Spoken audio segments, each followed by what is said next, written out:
Baik, bismillahirrahmanirrahim. Assalamualaikum warahmatullahi wabarakatuh.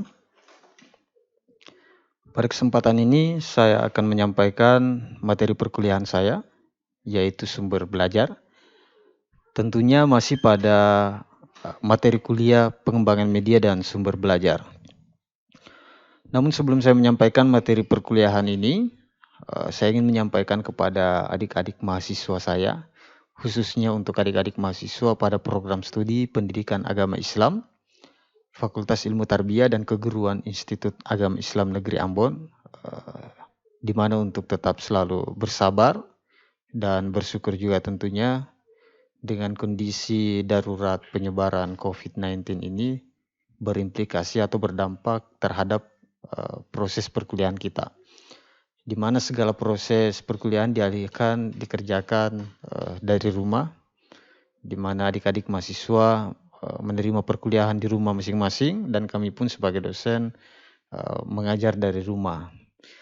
Tentu pembelajaran online ini atau pembelajaran dalam jaringan atau yang sering disebut dengan perkuliahan jarak jauh ini ada suka ada dukanya. Tentunya ada juga tantangan tersendiri untuk adik-adik mahasiswa. Ada yang merasa susah karena perlu ada fasilitas, perlu ada paket data dan lain-lain. Tapi saya yakin insya Allah selama adik-adik berupaya, insya Allah pembelajaran ini tetap ada hikmahnya, ada manfaatnya. Dan tentunya kita sama-sama berharap dan berdoa kepada Allah Subhanahu wa taala semoga situasi ini segera pulih dan proses perkuliahan kita bisa kembali sebagaimana biasanya. Amin. Baik, kita langsung saja ke materi perkuliahan kita. Yang pertama, pengertian sumber belajar. Sumber belajar atau yang kita kenal dengan learning resource adalah semua sumber baik berupa data, orang dan wujud, tapi wujud tertentu tentunya yang dapat digunakan oleh peserta didik dalam belajar. Jadi baik berupa sesuatu yang terpisah maupun sesuatu yang terkombinasi sehingga mempermudah peserta didik dalam mencapai tujuan belajar atau tujuan pembelajaran, tentunya untuk mencapai kompetensi tertentu. Jadi dari pengertian sumber belajar ini ada beberapa hal yang bisa kita tarik sebagai simpulan sementara bahwa sumber belajar itu bisa berupa data. Dan data yang dimaksud ya data apa saja, data apapun, selama dia mampu digunakan oleh peserta didik dan memberikan informasi kepada peserta didik terkait dengan materi yang mendukung proses belajarnya, atau data tersebut menjadi bahan yang bisa digunakan dalam proses pembelajaran, maka posisi data yang dimaksud itu bisa disebut sebagai learning resource atau sumber belajar. Ya, apapun datanya boleh berupa soft file, boleh hard file, selama data itu digunakan oleh peserta didik dan memiliki manfaat sendiri dalam proses belajarnya, maka bisa disebut sebagai sumber belajar. Kemudian yang kedua ada orang dan wujud. Jadi orang di sini bisa kita sandarkan kepada atau yang dimaksud orang di sini adalah seorang guru. Nanti akan kita bahas ke slide berikutnya. Jadi bisa kita simpulkan secara umum bahwa sumber belajar itu merupakan segala sesuatu baik berupa data, orang atau wujud-wujud tertentu yang mampu memberikan atau mampu digunakan oleh peserta didik dalam mendukung proses belajarnya. Oke, kita lanjut. Sumber belajar menurut para ahli. Saya mengutip 3 pendapat para ahli di sini. Yang pertama dari Ed Jerdel. Beliau mengemukakan bahwa sumber belajar adalah segala sesuatu yang dapat dimanfaatkan untuk memfasilitasi belajar seseorang. Kemudian yang kedua, menurut Rohani, sumber belajar atau learning resource adalah segala macam sumber yang ada di luar diri seseorang. Jadi luar diri yang dimaksud di sini adalah luar diri peserta didik, artinya faktor eksternal. Kemudian tentunya yang memungkinkan atau memudahkan terjadinya proses belajar. Yang dimaksud adalah proses belajar peserta didik. Jadi ketika ada faktor luar yang memberikan kemudahan kepada peserta didik dan memudahkan peserta didik dalam belajar, maka dapat disebut sebagai learning resource atau sumber belajar. Kemudian yang ketiga, saya kutip dari Association Educational Communication and Technology atau AECT, yang mengatakan bahwa sumber belajar adalah semua sumber baik berupa data, orang dan wujud, tapi orang dan wujud yang dimaksud di sini adalah orang dan wujud tertentu, tentunya yang dapat digunakan siswa dalam belajar, baik secara terpisah maupun terkombinasi, sehingga mempermudah siswa dalam mencapai tujuan belajar. Ya, ketika kita ingin melihat ketiga pendapat dari para ahli ini secara garis besar, pada dasarnya semua sejalan, sama-sama sepemahaman terkait dengan sumber belajar. Kemudian bentuk-bentuk sumber belajar yang pertama pesan, diantaranya berupa informasi, bahan ajar, cerita rakyat, dongeng, hikayat, dan lain sebagainya, selama mampu memberikan pesan berupa materi pembelajaran yang berkaitan dengan hal-hal yang sementara dipelajari oleh peserta didik dan dapat digunakan, maka kesemuanya ini masuk dalam bentuk-bentuk sumber belajar. Kemudian yang kedua, orang, ya seperti yang kita bahas pada pengertian sumber belajar, bahwa orang juga masuk dalam kategori sumber belajar ketika dia berada pada posisi sebagai seorang guru. Misalnya guru sedang menyampaikan materi pembelajaran tertentu di hadapan peserta didik, maka guru ketika itu posisinya selain sebagai seorang guru, bagi peserta didik, guru adalah sumber belajar karena menyampaikan materi pembelajaran. Kemudian instruktur ya sama juga dengan seorang guru. Dan yang menarik adalah pada posisi tertentu siswa bisa saja menjadi sumber belajar. Ya, pertanyaannya sumber belajar kepada siapa? Tentu kepada sesama siswa itu sendiri dan juga bahkan bisa jadi sumber belajar kepada seorang guru ketika sedang mengajar pada mata kuliah tertentu. Makanya ada ungkapan yang mengatakan everyone is a teacher here. Ya, bisa dibenarkan juga. Karena dengan dunia yang semakin maju, perkembangan ilmu teknologi informasi, maka siapapun bisa belajar. Ya, melalui internet, melalui buku yang dibaca, referensi yang dikaji. Tapi tentu dalam proses pembelajaran yang dimaksud, ya proses pembelajaran yang terarah melalui guru atau melalui metode-metode lainnya yang terukur, terarah, dan terverifikasi tentunya. Selain siswa, ahli, kemudian narasumber, tokoh masyarakat, pimpinan lembaga, tokoh karir, dan sebagainya. Jadi selama mereka pada posisi-posisi tertentu ini, misalnya narasumber pada kegiatan seminar menyampaikan informasi, maka posisinya beliau ya, atau narasumber tersebut posisinya sebagai sumber belajar kepada para pendengarnya.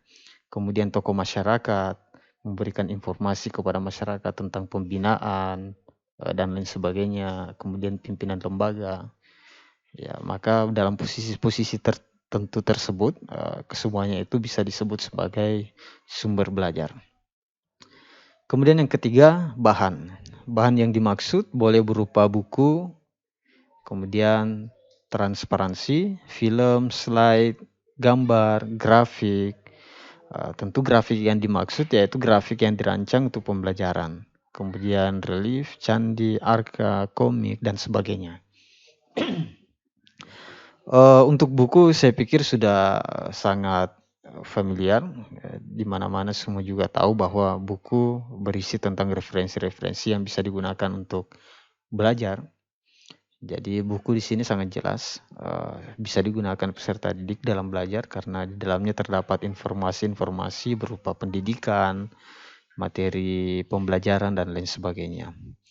Begitupun transparansi, film, slide, gambar, grafik selama mengandung unsur-unsur yang dapat memberikan pemahaman terkait dengan pembelajaran peserta didik, maka semua itu masuk pada kategori bentuk-bentuk sumber belajar. Kemudian alat atau perlengkapan, misalnya seperti perangkat keras, ada komputer, radio, televisi, VCD, DVD, kamera, papan tulis, generator, mesin mobil, dan lain-lain. Kesemua ini adalah sumber, tapi pada fungsi dan penggunaannya masing-masing. Ketika komputer, radio, televisi berada pada posisi digunakan oleh peserta didik untuk memperoleh informasi pembelajaran yang berkaitan dengan apa yang sementara dipelajarinya, maka komputer, radio, televisi bisa disebut sebagai sumber belajar. Kemudian yang kelima, pendekatan, metode teknik, misalnya diskusi, seminar, pemecahan masalah, simulasi, permainan, sarasehan, percakapan. Jadi semuanya ini adalah bentuk-bentuk pada kondisi dan pemanfaatannya pada posisi tertentu, semuanya itu bisa dikategorikan sebagai bentuk-bentuk atau sumber belajar. Kemudian yang keenam adalah lingkungan, ruang kelas, studio, perpustakaan, aula, taman, kebun, pasar, toko, museum, kantor, dan sebagainya. Pada posisi tertentu ya bisa dikategorikan sebagai sumber belajar. Bahkan pengalaman pribadi ketika memberikan pelajaran tertentu kepada kita, maka itu juga bisa dikategorikan sebagai sumber belajar. Bahkan ada ungkapan bahwa pengalaman itu adalah guru terbaik. Jadi tidak salah. Jadi kita bisa simpulkan sebenarnya bahwa segala sesuatu yang bisa memberikan kita informasi atau bisa memberikan informasi kepada peserta didik kaitannya dengan pembelajaran, utamanya tentang apa yang sedang dipelajarinya, maka kesemuanya itu bisa dikategorikan atau bisa dikatakan sebagai sumber belajar. Selanjutnya, bentuk-bentuk sumber belajar. Yang saya maksud ini menurut para ahli tadi, salah satunya menurut Rohani. Jadi menurut Rohani, salah satu atau diantaranya beberapa sumber belajar, diantaranya sumber belajar cetak berupa buku, majalah, ensiklopedia, brosur, koran, poster, dan dena. Misalnya buku, untuk memperoleh buku sekarang ini sudah ya banyak. Maksud saya untuk memperoleh buku tidak mesti dari buku tercetak saja. Sekarang ini dengan kemajuan teknologi informasi, adanya internet, kemudian adanya buku elektrik, maka beberapa buku tertentu atau buku-buku terbaru itu sudah dapat diperoleh secara elektronik melalui internet. Kita bisa mendownload buku elektronik dalam format PDF. Begitupun majalah, ensiklopedia, brosur, dan lain sebagainya. Dan kemajuan teknologi informasi sekarang ini betul-betul sangat mendukung adanya proses pembelajaran yang terjadi. Kemudian sumber belajar non-cetak ada film, slide, video, model, boneka, dan audio kaset. Ya, tergantung pada fungsinya sebenarnya. Kita jangan terjebak pada batasan-batasan batasan-batasan pengertian antara alat peraga, media, dan sumber belajar. Jadi semuanya itu berbeda tergantung bagaimana fungsi dan penggunanya di lapangan. Kemudian sumber belajar yang berupa fasilitas ada auditorium, perpustakaan, ruang belajar, meja belajar individual, studio lapangan dan olahraga. Kemudian keempat, sumber belajar yang berupa kegiatan, wawancara, kerja kelompok, observasi, simulasi, dan permainan. Kemudian yang kelima, sumber belajar yang berupa lingkungan, taman, dan terminal. Jadi ini menurut Rohani terkait dengan bentuk-bentuk sumber belajar. Ya, selanjutnya kita akan membahas tentang manfaat dari sumber belajar. Tentunya manfaatnya ketika kita menggunakan sumber belajar tersebut. Yang pertama adalah memberikan pengalaman belajar secara langsung dan konkret kepada peserta didik. Jadi posisi ini akan terjadi tentunya ketika sumber belajar itu digunakan secara langsung. Misalnya penggunaan buku dalam proses belajar. Jadi misalnya ada buku ajar dimanfaatkan oleh siswa untuk belajar, tentunya bermanfaat supaya peserta didik betul-betul langsung dan konkret mempelajari apa yang sedang dipelajarinya. Kemudian yang kedua, dapat menambah dan memperluas cakrawala sajian yang ada di dalam kelas. Kemudian yang ketiga, dapat memberi informasi yang akurat dan terbaru. Yang keempat, dapat membantu memecahkan masalah pendidikan instruksional, baik dalam lingkup mikro maupun makro. Kemudian yang kelima, dapat memberi informasi yang positif apabila diatur dalam dan direncanakan pemanfaatannya secara tepat. Kemudian yang keenam, dapat merangsang untuk berpikir, bersikap, dan berkembang lebih jauh. Jadi ini manfaat sumber belajar. Tetapi perlu digarisbawahi juga bahwa segala sesuatu yang dapat menyampaikan informasi tidak begitu juga diterima secara mentah-mentah. Perlu terverifikasi. Jadi sumber-sumber yang kita telusuri atau sumber yang kita terima itu kita perlu mengkonfirmasi. Apa yang dikonfirmasi? Ya tentu kevalidannya. Apakah sumber yang sementara saya pelajari ini berasal dari sumber yang kredibel, terpercaya, yang bisa dipertanggungjawabkan atau tidak. Karena penelusuran sumber-sumber yang tidak bertanggung jawab atau tidak benar, tidak sesuai dengan aturan yang berlaku atau hal-hal yang diperkenankan tentunya berdampak terhadap pemahaman yang tentunya tidak sesuai dan dikhawatirkan apa yang dipelajari tidak sesuai dengan tujuan yang diinginkan. Ya, saya pikir ini beberapa materi yang kita bahas pada perkuliahan kita kali ini. Tentu adik-adik mahasiswa tidak akan pernah puas, tentu ada saja hal-hal yang kurang jelas. Maka dari itu saya mempersilahkan adik-adik mahasiswa untuk memberikan pertanyaannya. Silakan kalau ada yang ingin bertanya silahkan komentar di kolom komentar di bawah. Begitupun sebaliknya ketika ada juga yang ingin menyampaikan pemahamannya atau pendapat pribadinya terkait dengan sumber belajar atau bentuk-bentuk sumber belajar, atau misalnya ada hal-hal yang menurutnya perlu ada dalam bentuk-bentuk sumber belajar yang saya jelaskan tadi, ada yang kurang ingin ditambahkan, silahkan komentar di bawah. Dan untuk materi perkuliahan kita ini, adik-adik tidak perlu khawatir dengan keterbatasan teknologi atau keterbatasan fasilitas yang adik-adik tidak punyai. Misalnya hari ini adik-adik tidak bisa akses mata kuliah kita, bisa diakses di lain waktu dan saya tidak akan mempermasalahkan itu. Insya Allah segala hal bisa kita selesaikan, selalu ada kebijakan, apalagi di situasi yang tentunya sangat genting sekarang ini. Kita sama-sama berdoa semoga pembelajaran kita segera pulih dan wabah corona ini segera berlalu. Amin. Baik, untuk sementara sekian. Insya Allah minggu depan akan kita lanjutkan. Sekian. Assalamualaikum warahmatullahi wabarakatuh.